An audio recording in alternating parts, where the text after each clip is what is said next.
All of us buy a good portion of our knives and EDC gear online, but sometimes you just want to hold a knife and feel the magic of it before you buy it. Or if you're anything like me, sometimes you just want to buy a knife like right now. So today we are going to be hitting 5 stores that you can find pretty much anywhere in the United States and finding their best knife under $50. We're of course going to kick it off with Walmart, and then we're going to be hitting Cabelas, Big 5, REI, and even Home Depot. Let's hit it. Also, unironically, you're gonna have links in the description for all the knives you're gonna see today.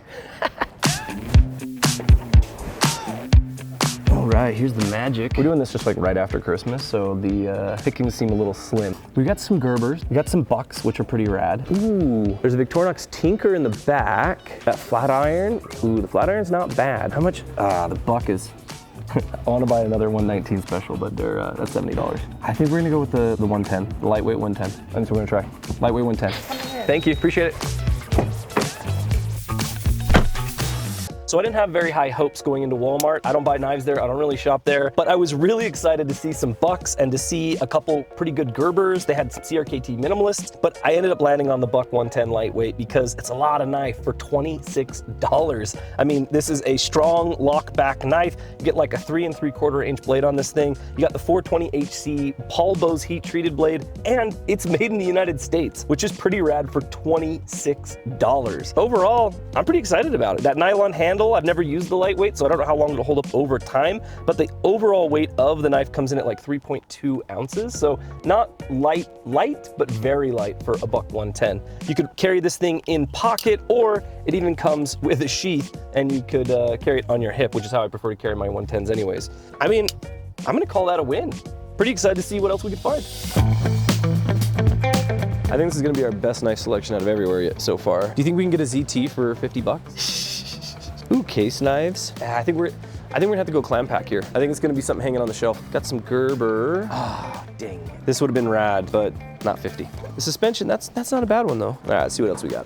Oh, check this out. Okay, well I thought it was a R2D2. It's a Rat 1. Still a great knife. Still, I mean, that's still an EDC classic. That's a maybe. This is Oz 8, not a D2 blade.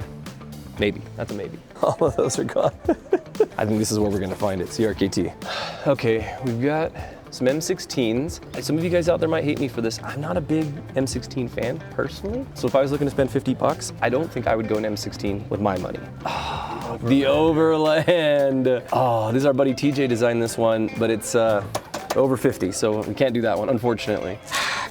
It's gonna be a Polaris Squid. If I've got 50 bucks to spend on CRKT, I'm going Polaris Squid. I think for me, it's probably the Squid because it's a little bit smaller, it's a little bit lighter. I love the Polar, but I prefer the Polar with like a micarta or a G10 facing scale, just because it lightens it up a little bit.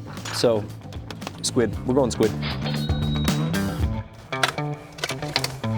Honestly, at Cabelas, I thought we were gonna get something other than a CRKT, but with the price restrictions we had and how empty the shelves were, we did luck out with finding, this was literally their last Squid. This Burnley design, really compact and nice. It's got an 8CR 13 MOV blade. I think it came in at like right at 30 bucks. So we need to spend the full 50 eventually. A stainless steel frame lock, and then it does have just a nice deep carry pocket clip on it. I'm a big fan of the Squid. Both with the Squid and the Polar, I do prefer to have a different scale on the face. You can get like G10 scales or micarta scales to put on the face of these, and my Squid and my Polar both have micarta scale on the front of them right now, and it just lightens the knife up and it makes it like real good if you do that. For 30 bucks at Cabelas, that's a win. I'd call that little guy a win. Great Burnley design. I don't know if Big 5 has good knives or not, but when we were looking at places that are everywhere, there's literally like double the amount of Big 5s as REIs. So hopefully you got a Big 5 near you as well. Oh my gosh, look at that rainbow knife. We're looking for the best knife under 50, but the most amazing knife under 50 so far has been that one. All right, it's gonna be a Kershaw. It's definitely gonna be a Kershaw. We're trying to get closer to 50, but you just have so many affordable knives that I just don't think we're gonna get any closer. Yeah, that's not a bad knife. There's like good options here, and they're on sale because it was just Christmas, so. All right, you guys are all set to go? Beauty, thank you, appreciate it. Yep, you too. All right, well, Big 5 came in clutch. Great selection of Kershaws, but I think they do the thing where they're like, this knife was always this expensive and it's on sale. I think we actually paid normal price for the Atmos. But honestly, good little knife. You got some nice jimping along the back of the blade, really nice and sharp out of the box. It's got a deep carry pocket clip, which is really nice, and that is two-way reversible. You know, with this thing, you have an 8CR13 MOV blade, which for the price range, that's about right. It's about acceptable. Oh, and it's a sink-a-bench design, which is pretty cool. There is quite a bit of billboarding here on the blade, but what can you say for 36, 38 bucks? It is what it is. So, yeah, pretty happy. All right, knife case. This is all Benchmade's. I don't think we're gonna find a $50 Benchmade. Moving on. All right, back to our Gerbers. We've got some Leatherman, no $50 Leathermans. Ooh, that's kind of cool. The Slim Sada. It's a cool knife though. Super cool knife. All right, let's see what else. None of that's speaking to me. We've seen all that stuff already. I feel like we need to get like a multi-tool or something. Here we go. Here we go. We gotta compare all these guys. Corkscrew, never gonna use it. Awl, never gonna use it. Two knife blades, that's a waste. Screwdriver, bottle opener, good. There's a lot of redundancy in this. This is the problem with a lot of Swiss Army knives for me, is like, I don't need two blades on my Swiss Army knife. Like, it's a secondary knife, you know? Maximum tools. I think this is the thing, guys. This is the thing, is I'm gonna get redundancy and tools that I'm not gonna use with either of these other ones here. But for exactly $50, sure, I'm getting some redundancy, but I'm also getting the maximum amount of tools. We're gonna go with the Huntsman, and I also think that it's ironic that we're gonna spend the most money on Swiss Army knives. This is what we're doing. So one thing with inexpensive knives is a lot of them come in clam packs, and I would love to know what your tricks are for opening clam packs, because I feel like I'm gonna cut myself every time I have to open one. As far as multi-tools that we've seen kind of along the full spectrum, I really feel like this Huntsman's a pretty dang good deal. At REI, this was really about it in the $50 range of things that we hadn't already seen or that we hadn't already picked up. The thing with Swiss Army knives, and it kills me so often, and this is why I'm so obsessed with the compact, is because there's not any redundancies in the compact. But like, with the Huntsman, you get this like two knife blade situation, and it's like, well, I don't need two knife blades on my Swiss Army knife. Now, this is a primary carry, then it totally makes sense.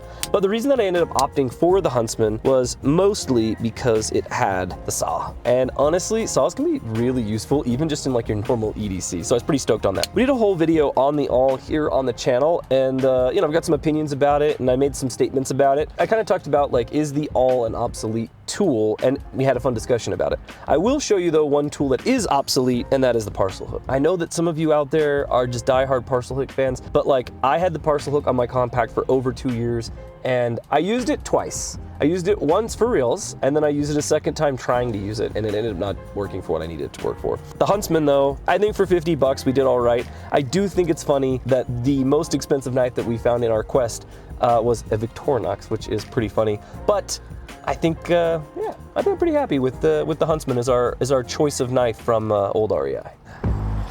So I'm walking into Home Depot a little biased. It's gonna be real hard for anything to beat what I've got in my mind right now. So we'll just see if they even have them. This is what I was expecting. All right, we got some Gerber going on here. We got some SOG, some SOG. We got Paraframe. Let's be honest, guys. If you've got $20 and you're near your local Home Depot, you have to go get a 1505. Yeah, but here's the thing is like a blade that's going to go dull that I'm gonna have to sharpen, a blade that's gonna go dull that I can literally just throw away and put a new one on. No extra tools, a very useful extra tool. Yeah, definitely not that. Paraframe, honestly, the Paraframe's not a bad little knife. See, again, $20. I'm gonna have to resharpen that blade immediately. It's gonna be a little bit of a bugger to open and close. This is one-handed button lock and no extra tools. I tried to overcome my biases. The 1505, it's the best one. I really did try to overcome my biases here. I really did. So check it out. You get a button lock, one-handed open and close, and quick release blade, obviously, because it's a utility knife. So you just push this button in right here, and that will release the blade, and then you can flip it. So you always have a sharp knife, which is super rad. If you're just doing utility work, like opening boxes and letters and the things that we normally do with our EDC, this is awesome. If you need a bigger cutting edge, obviously, this isn't the knife for you. It has this driver on the end. It actually full locks here with a liner lock, and it's got a standard and Phillips head on it. deep carry pocket clip. It is tip down only, but that's just the way it's designed. And then it does have a bottle opener on the end. I don't really care about bottle openers or not, but it has a bottle opener. That's something that people really like. It also has a spare blade holder in the knife. So you always have at least 2 sides of a sharp razor knife. So yeah, I mean, I tried to overcome my biases walking into the store because I knew this was what was in my heart for a sub $50 knife at Home Depot. And now I have another 1505. I'm really excited. 5 stores and 5 knives later, and I think the Buck 110 lightweight is probably the best buy of the day. It's got the strongest lock, probably the best edge retention. It's American made and has an incredible warranty. Let me know what you guys think the best buy was, or if you would have spent your money in a different way. As always, we've got links down in the description. They help out the channel. There's some secret ones down there that will disappear. So if you're early, click them. It helps the channel out. We'll catch you on the next one.